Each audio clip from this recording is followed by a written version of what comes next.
जय श्री राम भक्तों।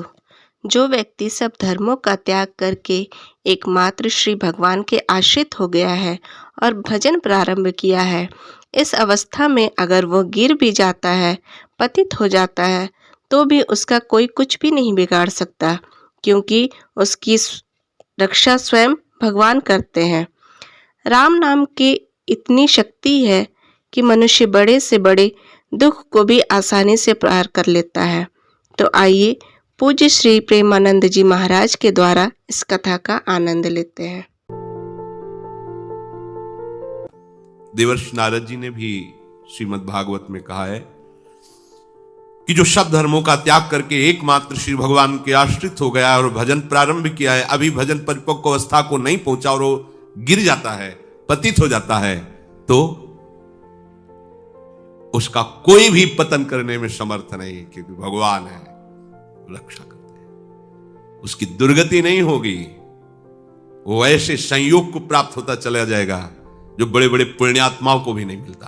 अभी भजन प्रारंभ किया केवल बस और भ्रष्ट हो गया, उसकी वो गति होगी जो बड़े बड़े पुण्यात्माओं की भी नहीं होती। जो भगवत आश्रय लिए हुए है, नाम भक्ता प्रणश्यति, नाश्रय एक बार बोला अपने राधा, एक बार जीवन में, चाहे जिस भाव से बोला, और जब आप मरोगे तो वही यमराज स्वरूप है, वही धर्मराज स्वरूप है। धर्मराज बड़ा शांत गंभीर स्वरूप, महान वैष्णव, और यमराज बड़ा ही विकराल रूप, पापियों के लिए यम है और धर्मात्माओं के लिए धर्मराज है। उनके रजिस्टर में जितना सब कुछ भरा हुआ है, एक राधा नाम बोला, राधा, अब सामर्थ्य नहीं है उनकी कि एक नाम का हिसाब कर सके, क्योंकि महान वैष्णवाचार्य हैं, वो भी द्वादश वैष्णवों में महाभागवत में श्री धर्मराज जी भी आते हैं। वो प्रभु के नाम की महिमा को जानते हैं। एक बार तुम्हारे जीवन में यदि नाम लिख गया है, किसने बोला था या सुना था, तो दुर्गति शब्द तो खत्म हो गया तुम्हारे जीवन का, विश्वास कर लो, ये दुर्गति शब्द नहीं रहेगा। एक नाम, बस सबसे बड़ी बात है कि इस पर विश्वास की आवश्यकता है। बिन विश्वास भगति नहीं, ते बिन द्रवहि न राम, राम कृपा बिनु सपने जीवन लह विश्राम।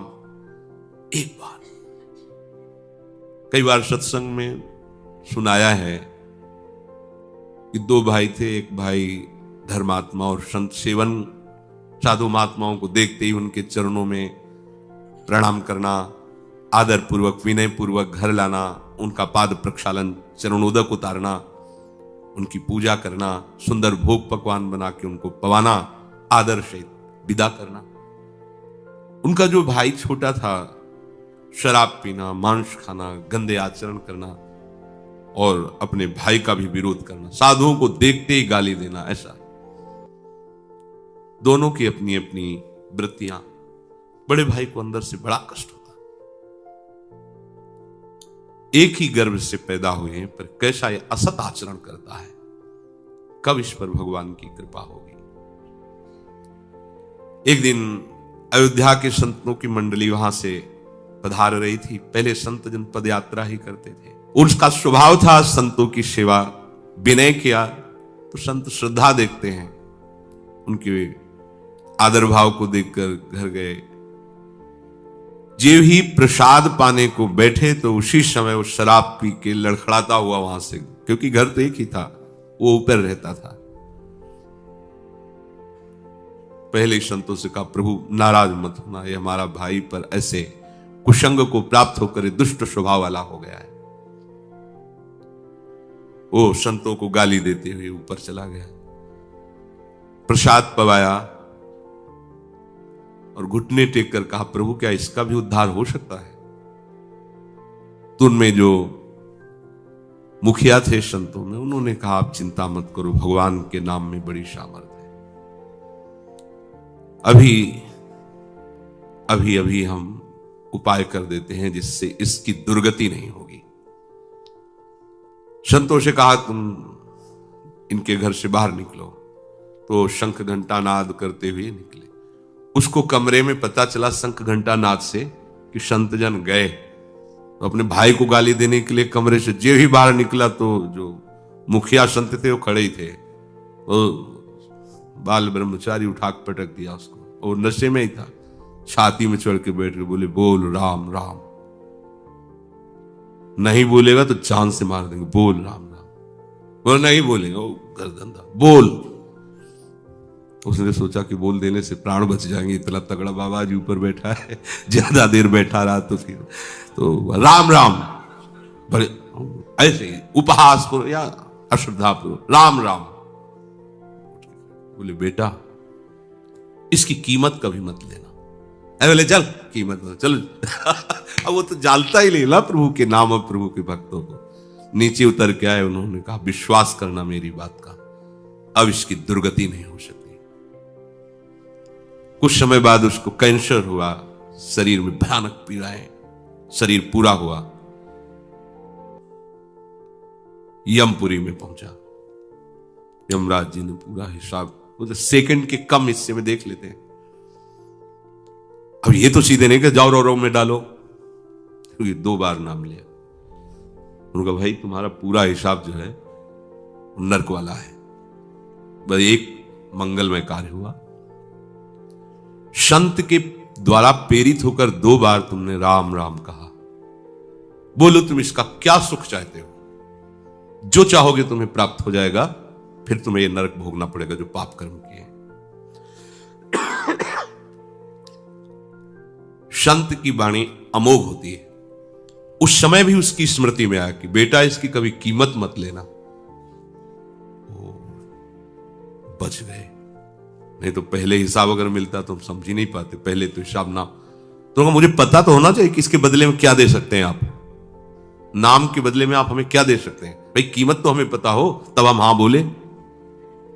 हमें पता ही नहीं इसकी कीमत क्या है, इसका सुख क्या है। पर इसकी कीमत हम तो नहीं बता सकते हैं। त्रिभुवनपति देवराज इंद्र हैं। ध्यान किया देवराज इंद्र तत्काल कैसे धर्मराज जी, बोले समस्या है, ये पापी है, पूरे जीवन अत्याचार दुराचार करता रहा, संत से प्रेरित होकर 2 बार राम राम बोला।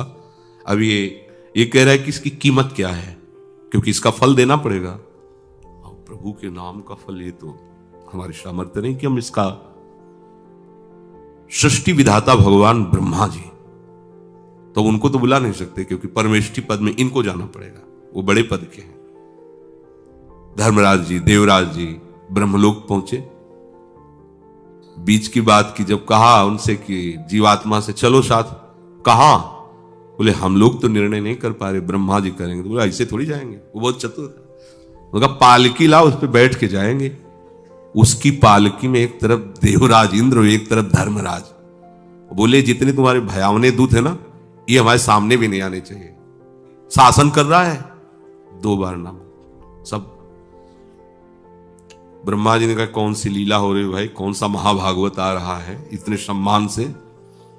बोले प्रभु महाभागवत नहीं, महापापी है, 2 बार ये संत के कहने से राम राम बोला है। आप पितामह हैं, संपूर्ण सृष्टि के विधाता हैं, क्या फल इसको दिया जाए, क्योंकि सारे फलों का लेखा जोखा आपके हाथ में प्रभु। इसको 2 बार राम राम कहने का क्या फल। दाढ़ी खुजलाने लगे, क्या भगवान का नाम है होश में, ऐसे थोड़ी फाइनल में बोल सकते हो, होश में प्रमाणित। तो उन्होंने कहा देखो हम तो सृष्टि रचना और इसमें सब लगे रहते हैं, महादेव जी ध्यानस्थ रहते हैं नाम में, ओम नाम की महिमा जानते हैं, उनके पास चलते हैं। ब्रह्मा जी देवराज इंद्र धर्मराज भगवान शिव परम वैष्णवाचार्य महान आइए कैसे आगमन हुआ कैलाश में। प्रभु समस्या है ऐसा ऐसा। बोले पहली बात तो एक ही शब्द में हम कहते हैं कि नाम की महिमा तो पूर्ण रूप से हम भी नहीं जानते, कुछ महत्व देखा है। जैसे रा कह के हलाहल विष और मां कह के, या गले में कोई चीज रोकी थोड़ी जाती। गला एक ऐसी जगह है, जरा सा भी कुछ चला जाए खो खो खो खो से, जब तक वो निकल नहीं जाएगी तब तक वो देखो ना, किसी पूरा विष जो समुद्र मंथन से निकला, रा और मां आज भी गले में विराजमान है, और नीलकंठ से भगवान का नाम संबोधन किया जाता है उसी के कारण। बड़ी महिमा नाम की वर्णन की, पर बोले पूर्ण रूप से क्या नाम का फल है, असमर्थ है। महादेव जी ने अभी तो पूरे त्रिभुवन के बड़े बड़े अधिकारी महापुरुष जन हैं, भगवान की महिमा के सब ज्ञाता हैं, इनसे बड़ा कौन हो सकता है।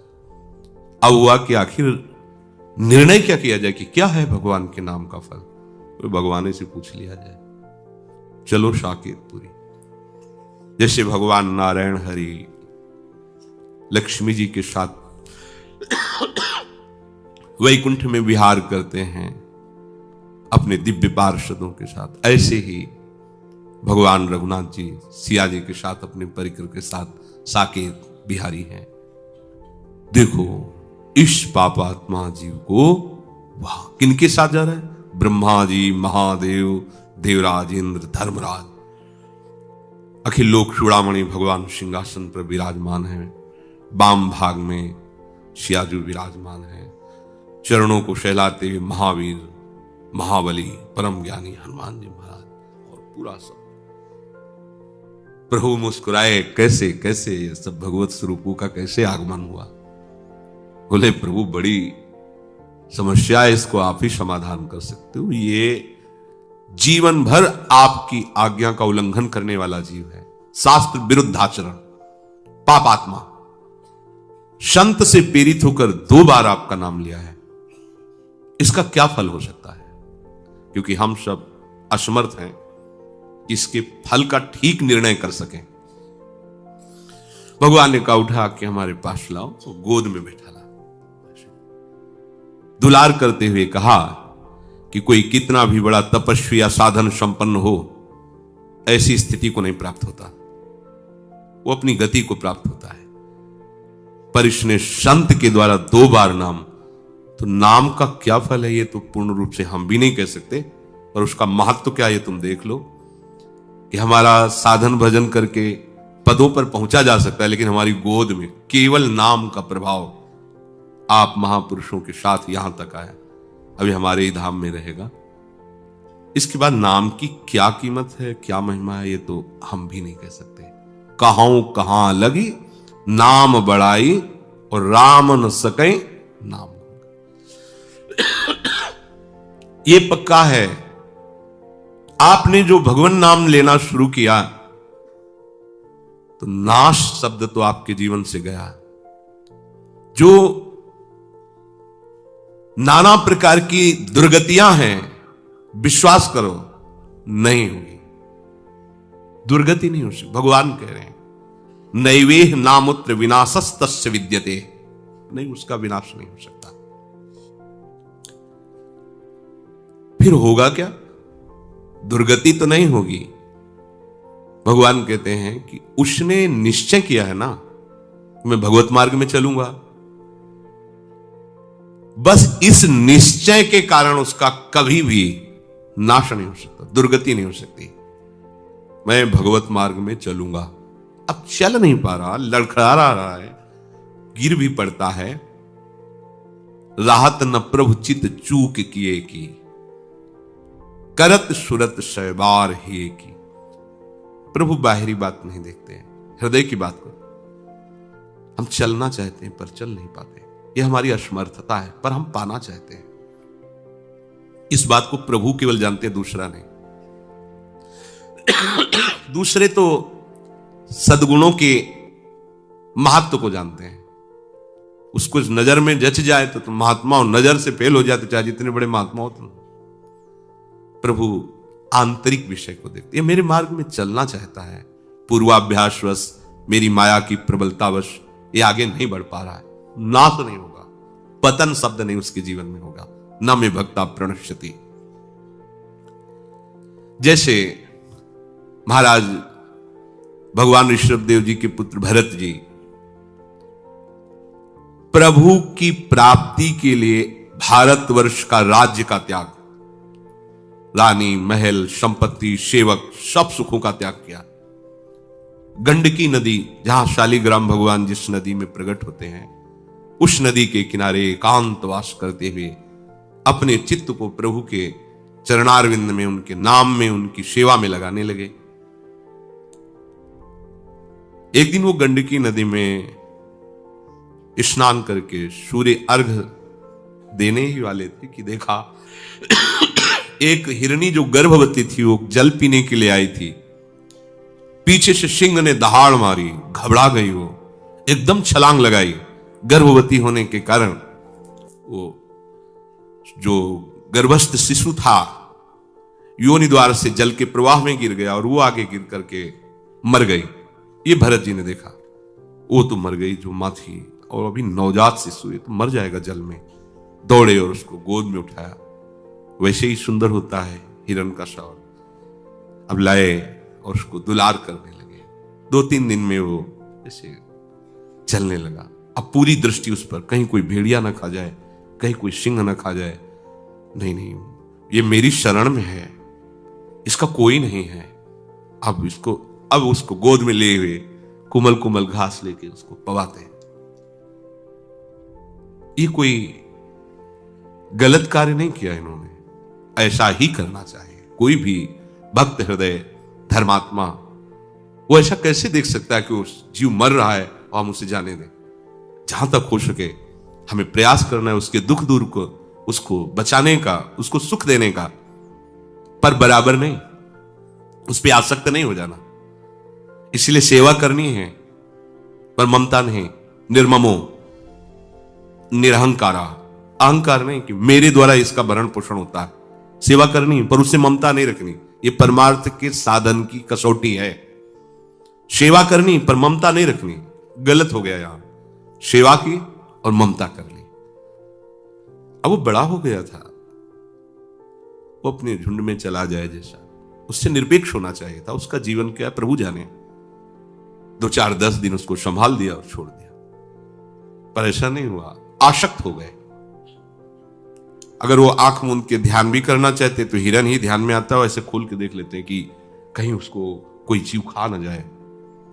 कभी कभी वो ध्यान में है, छोटे छोटे सींगों से ऐसे उनको बड़ा सुख मिलता। पुत्र परिवार का जिस लक्ष्य की प्राप्ति के लिए त्याग किया, उसी लक्ष्य में ये बाधा खड़ी हो गई और समझ नहीं पा रहे। कभी गले में उसको ऐसे बैठाल के जैसे अपने बच्चों के साथ दिला, ऐसे वन में हूं। अब सारा का सारा समय उसी हिरन के साथ।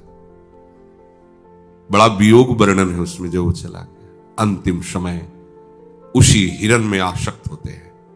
छूट गया, देखो मार्ग छूट गया, एकदम भजन छूट गया।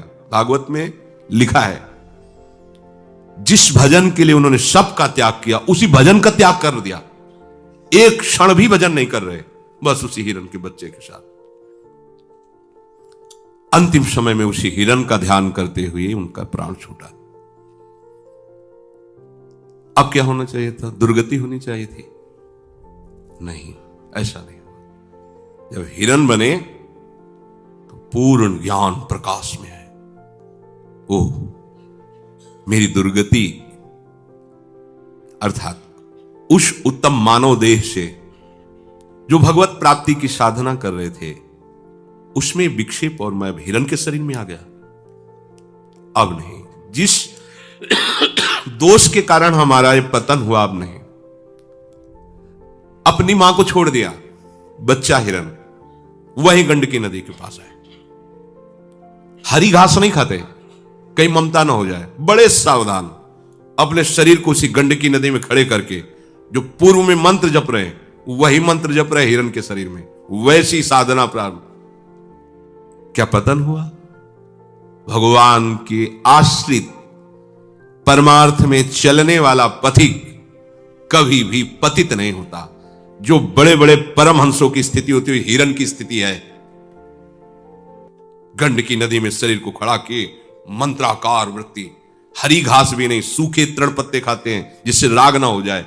शरीर छूटा, अगला जन्म ब्रह्म ऋषि के रूप में हुआ। कोई साधना नहीं करनी पड़ी। ब्रह्मबोध संपन्न महापुरुष, ज्ञान की ऊंची भूमिका में स्थित जड़ भरत के रूप में।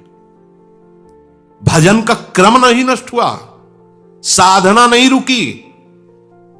ये मार्ग ऐसा नहीं 100 बार बोला है तो अब 101 बार शुरू होगा, 99 नहीं होगा। जितनी स्थिति में आप पहुंचेंगे उस स्थिति से कभी पतन नहीं हो सकता। सुरक्षित बैंक है ये भागवती। और ये आपके पास है। बताया दो नाम बोले थे, हिल गया पूरा सिस्टम। ब्रह्मा का निर्णय नहीं कर पाए, और आप अब इसमें सावधानी ये रखनी है कि हमारी बुद्धि कहीं नकारात्मक सोच में ना जाए। 2 नाम से काम चल जाएगा तो शाम के बोल देंगे राधा राधा और दिन भर दुराचार करेंगे, ऐसा नहीं। जिस नाम की इतनी महिमा है हम उस नाम को कभी छोड़ेंगे ही नहीं। हम ऐसे मार्गों का क्यों चयन करेंगे जिसमें हमें आनंद की अनुभूति ना हो। हम लोग क्या है कि अपने मन बुद्धि को नकारात्मक सोच में ले जाते हैं, प्रतिकूल ले जाते हैं कि जब इतनी महिमा, एक बार ये पाठ कर लेंगे, एक बार ये नाम ले लेंगे और खूब खुला जो मनावे सो पापाचरण करो, क्योंकि भगवान कहते हैं आम तो आम सर्व पापेभ्यो मोक्षयिष्यामि मा शुचा, मैं तुम्हें पवित्र कर दूंगा। फिर ऐसे करने में बात तो बनेगी ही, प्रभु तो बनाएंगे ही, पर दंड मिलेगा आपको, इस उद्दंडता का आपको दंड मिलेगा।